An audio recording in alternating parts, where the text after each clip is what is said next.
Federata Serbe e Futbollit ka zyrtarizuar vendimin për stadiumin ku do të presë kombëtaren shqiptare, do të jetë stadiumi Beogradit Rajko Mitić, që do të shërbejë për sfidën ndaj Anglisë më 9 shtator dhe atë përballë Shqipërisë më 11 tetor. Rajko Mitić është stadiumi më i madh i Beogradit me 51.700 ulëse që shërben dhe si shtëpi e Crvena Zvezdës, kështu Shqipëria do të rikthehet në Beograd pas 11 vitesh, por këtë herë jo në stadiumin e Partizanit të Beogradit, ku flamuri autoktonus u valvit.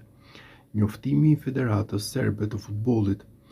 Federata e Futbollit të Serbisë njofton publikun se ndeshjet kualifikuese të Serbisë kundër Anglisë më 9 shtator dhe kundër Shqipërisë më 11 tetor do të luhen në stadiumin Rajko Mitić në Beograd, ndërsa për ndeshjen e fundit kundër Letonisë është përzgjedhur stadiumi në Leskovac. Pas një analize të detajuar që përveç aspektit sportiv përfshiu dhe organizimin dhe sigurinë, si dhe konsultimet me UEFA-n, është arritur në përfundimin se stadiumi Rajko Mitić, si objekti më i madh futbollistik në vend, do t'i ofrojë përfaqësues son kushte optimale për zhvillimin e ndeshjeve të rëndësishme, shkruajnë serbët.